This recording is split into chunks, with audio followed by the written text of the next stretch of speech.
Hello guys, in this video I am going to show you how to select which day you would like it to be the first day of the week in the Pedometer application so that you can change your schedule.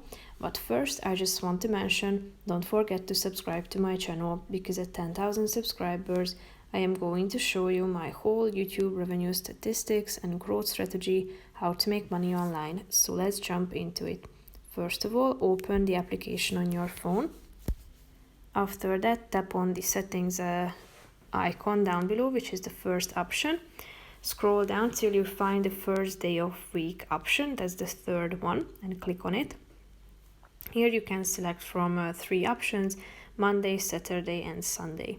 This is really important, so the one that you choose will be the first one, the first thing that comes in your schedule, so you can change it anytime by going back to this same section.